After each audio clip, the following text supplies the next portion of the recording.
Assalamualaikum warahmatullahi wabarakatuh. Perkenalkan, nama saya Sartika. Saya berasal dari Riau, tepatnya Rokan Hulu. Kegiatan sehari-hari saya kuliah online, membantu orang tua, dan juga olahraga.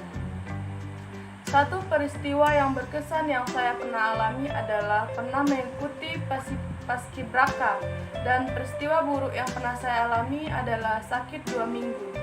Saya terkena asam lambung, mah, dan tifus. Awal mula kenapa bisa saya sakit karena saya tidak nafsu makan selama 3 hari, dan akhirnya saya sakit. Saya sudah coba obat tradisional dan tidak juga kunjung sembuh.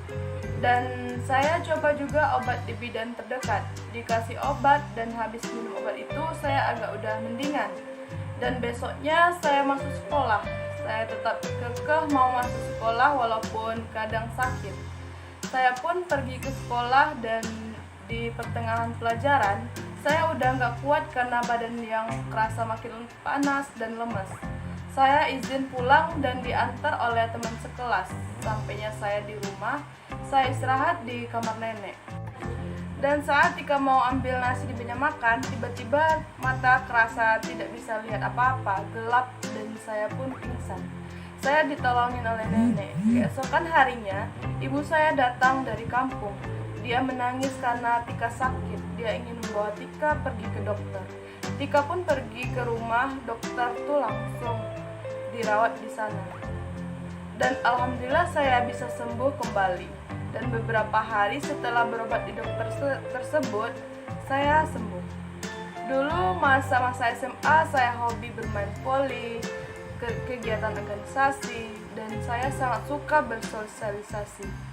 Di kuliah pun saya tetap ikut organisasi dan mengikuti organisasi HIPMI PT UNP. Di kuliah pun saya mengikuti organisasi namanya HIPMI. Saya ingin bercerita sedikit bagaimana saya bisa mengikuti organisasi tersebut. Awalnya saya diperkenalkan oleh senior. Dia menceritakan bagaimana HIPMI itu dan bagaimana kesuksesan dia di HIPMI itu. Saya tertarik ingin masuk organisasi tersebut. Saya mendaftar, saya mengikuti prosesnya hingga saya diterima masuk organisasi tersebut. Dan saya ingin bercerita tentang bagaimana pengalaman saya saat menjadi panitia di acara malam keakraban.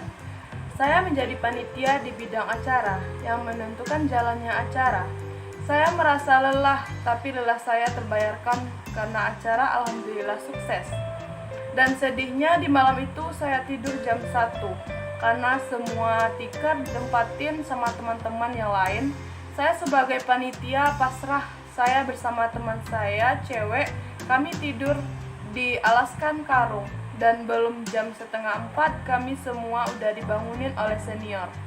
Dan acara intinya pun dimulai. Kami berjalan dari pos ke pos hingga pos terakhir.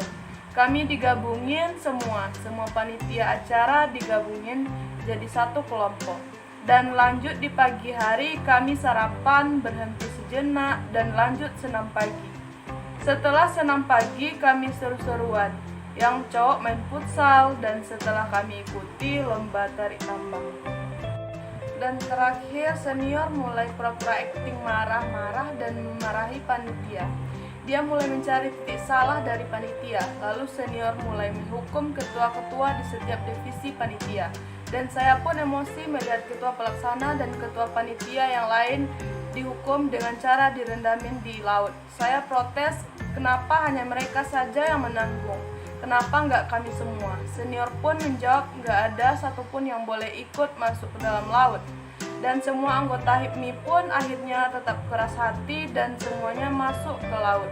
Dan seperti tujuan senior, ingin semua anggota HIPMI tersebut basah-basahan. Dan di dalam laut kami semua membentuk lingkaran saling berpegangan tangan melawan ombak. Supaya tercipta kedekatan antara semua anggota. Mungkin hanya itu yang bisa sedikit saya ceritakan pengalaman saya di organisasi. Kita lanjut bagaimana bentuk komunikasi yang banyak digunakan saat ini. Komunikasi yang banyak digunakan saat ini adalah nonverbal, dikarenakan di masa pandemi tidak bisa berkomunikasi secara langsung dan hanya bisa melalui online.